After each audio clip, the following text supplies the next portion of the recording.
We have some good goodies in here. My second Sephora package. Taylor Swift released her new album, 28 Spray.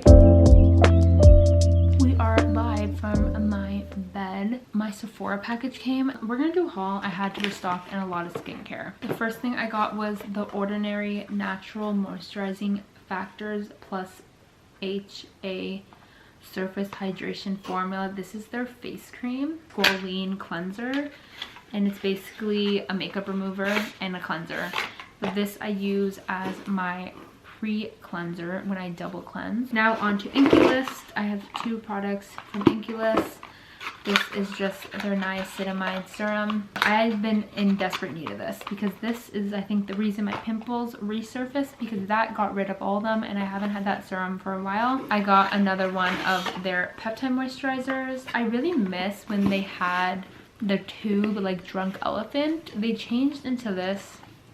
I used to love when you would do the little pump. I got another one of the Lid Star eyeshadow sticks from Glossier. I love their eyeshadow sticks. Prettiest like gold shade. And then I got another of the Sephora eyebrow gels. This one is so good. I will never buy another one other than that because it's so affordable and it locks your eyebrows into place.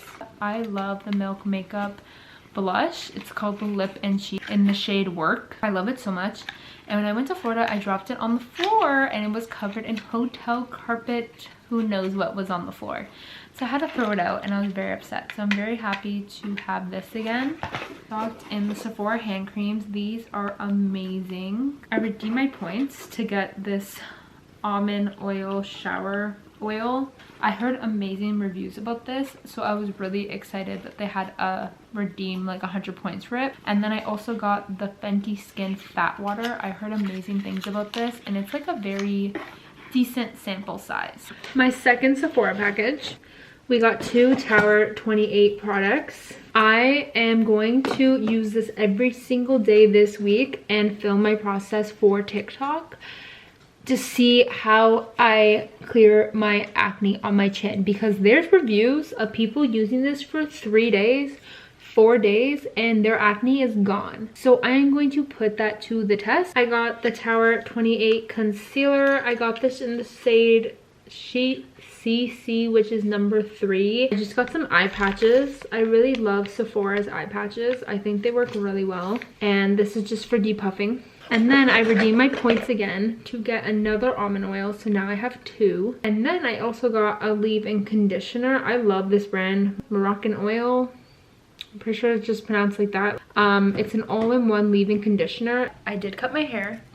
I feel like you can't tell because they didn't cut it as short as I necessarily wanted, but I still really like the length and I'm happy with it. I'll do the little before and after video I posted on TikTok here. I do like love the length. Like it has really nice layers and it's just so much lighter and feels so fresh. These past 2 days have been interesting because Taylor Swift released her new album, Tortured Poets Department. The first time I listened to it, I did not know any of the rumors of Matty Healy. Okay, I was not expecting the album about him. I thought it was just about Joe. While I was listening to it, I was just like, I felt bad for Taylor because every single song is just so sad. And I was like trying to decipher the songs with my friend back and forth like all day. And I felt like this with Red, I had to like take breaks listening to it because it's just a lot. Like this album is a lot. I still haven't finished it because I feel like I mentally need to take a break from it because it was just so sad. She's like just giving us so much information. And then I went on TikTok and I saw millions of videos of how this whole album is actually about Matty Healy and none of it is about Joe. And I texted my friend and I was like, I don't know what to think because I like 1975. I have been a fan for a while. I saw them in concert, but like I'm not a fan as Matty Healy as a person. It's not someone I would ever picture Taylor Swift dating. So when they were together, I just thought maybe they were collaborating on music. I didn't think they were actually dating. I thought it was fake. I literally texted my friend. I said that relationship was fake. Like what the heck? Then I see rumors that they've been together since 2014 on and off relationships, and I have been on a down spiral. I can't even think. Oh my gosh, I'm like so invested in all this TikTok conspiracies of this album, of who everything is about, and I'm literally gonna tell you guys what I read to my friend because she refuses to believe it's about him and it's only about Joe. But this is what I said to my friend. So the big thing is that people are saying she did this before with Calvin Harris. She made like, I don't know what exactly they're talking about, but she made this like huge announcement like, oh, I'm coming out with this album, to scare him, to be like, oh, I'm gonna give them all our secrets, like you're gonna be hated by the universe, like everyone's gonna hate you. But then the album came out and she didn't really necessarily like make songs like really bashing him. And I feel like she did that again with this album. Like she went on the Grammys, she used the album title of the group chat that Joe was in and did a public announcement to make Joe panic and want to go into hiding. So when this album came out, my cat's trying to get down. When this album came out, okay, Jasper, this is the wrong time to play. When the album came out, he probably was like, oh no, this is gonna be such bad publicity, who knows what she's gonna say. And then you listen to it and she's not really bashing him, she's just talking about like what went wrong. But then if you actually listen to it, it's not actually about him. It's stressing me out and I can't even finish this album because it's stressing me out so bad, but I really like it. I feel like this always happens with Taylor Swift albums. There's just so much to take in that I need to take a few moments to break from it, and then I go back and I listen to the whole thing again, and then I pick my favorite songs and I listen to those songs and repeat. So far, Down Bad, Florida, Fortnite, Tortured Poets Department, I can't remember because there's literally 31 songs. I was shocked that was a double album. My friend stayed up till midnight to listen, then she went to bed, and then she woke up to see it was a double feature, and that was so exciting. Friday was like so exciting but sad and so many emotions, and I'm loving all the TikToks about the album that are like funny. Like for Post Malone, he's not really like singing in it, kind of like Snow on the Beach. And there's this clip from Victorious. I'm gonna play it here. Hopefully I don't get copyrighted. My mic's not working. Bummer. Let's go, Andre! I watched it like 12 times. It's so funny. I ended off at I Hate It Here, so I haven't listened to Thank You Amy yet and the rest of those songs, but I'm very excited. Once I get back into the headspace, I'll probably start listening again on Monday. But yeah, I love Taylor Swift so much.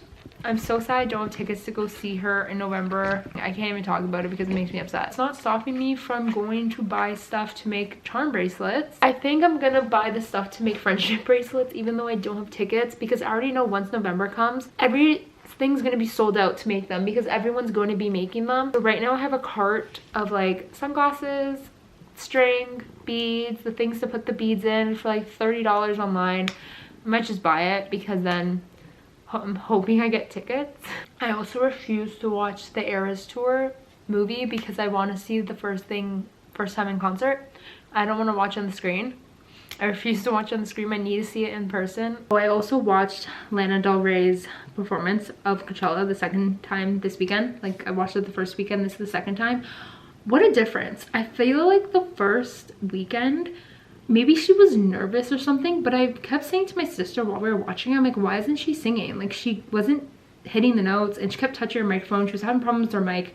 She looked really stressed. Like she didn't seem like she was really enjoying herself until like halfway in her performance.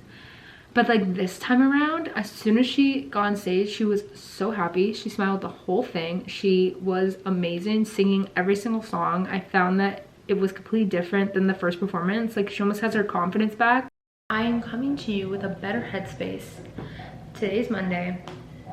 I am starting a new lifestyle change and I feel way better about the new album today because I've come to the realization with my friend, we were FaceTiming about it, and we both agreed that people are way over analyzing this album to the point that it makes it not enjoyable to listen to, because at the end of the day, it's just music.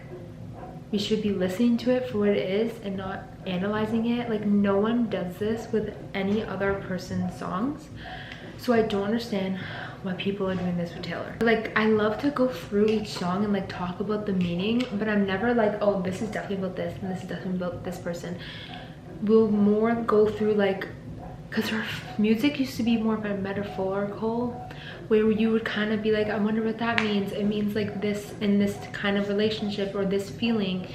This album is very straight to the point, which I think Taylor fans like back in the day couldn't decipher this album because she just laid it flat. So instead, the only other thing was to decide who it was about. It's just getting annoying. Like, I honestly was so into the videos because I got sucked into that down spiral.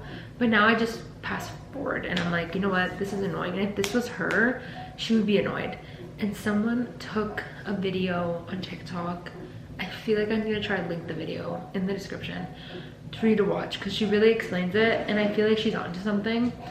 And she basically, like, in some songs Taylor is almost like blaming us for her life in a way that like we are overanalyzing everything and judging everything she does, to the point it's like, are we a fan or are we a hater? I just did not feel good this weekend, and I feel like that's a reoccurrence. It's like every weekend I don't feel good and I feel so nauseous and so dizzy. So we are changing everything. We are eating so clean. I'm cutting out like everything processed, because this past few months I've been eating really bad, and not even like that bad, but like still eating a candy out of my candy jar like once in a while, having like a little sweet treat, because TikTok is training us to eat sweet treats every night.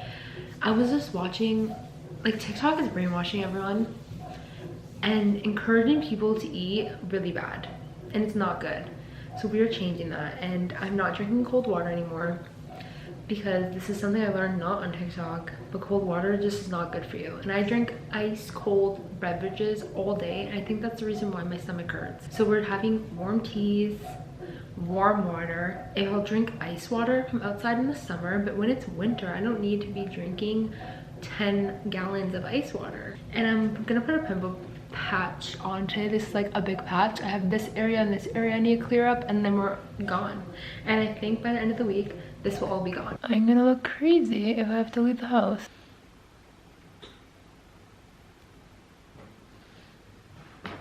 Time to take off the pimple patch, and I think I'm gonna film it. It's getting a little itchy, so I feel like that's why I have to take it off, but let's pull from here.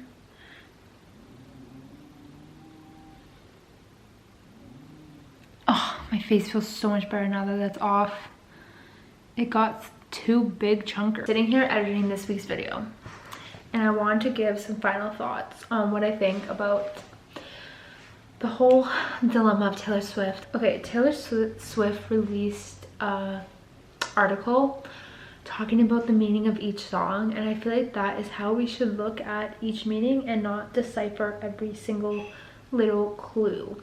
Like today I saw a video of people now trying to connect every single past song on 1989 to Maddie Healy, and I feel like if Taylor Swift fans were such good detectives, they would have deciphered this information long before anything, because now people are pretending they knew they dated since 2019, 2014, and all this stuff. Like, no, because if you guys did, you would have been talking about it, because you talk about everything to do with her life. I made a video. I'm gonna link that video because I think it's a really good video of her talking about everything.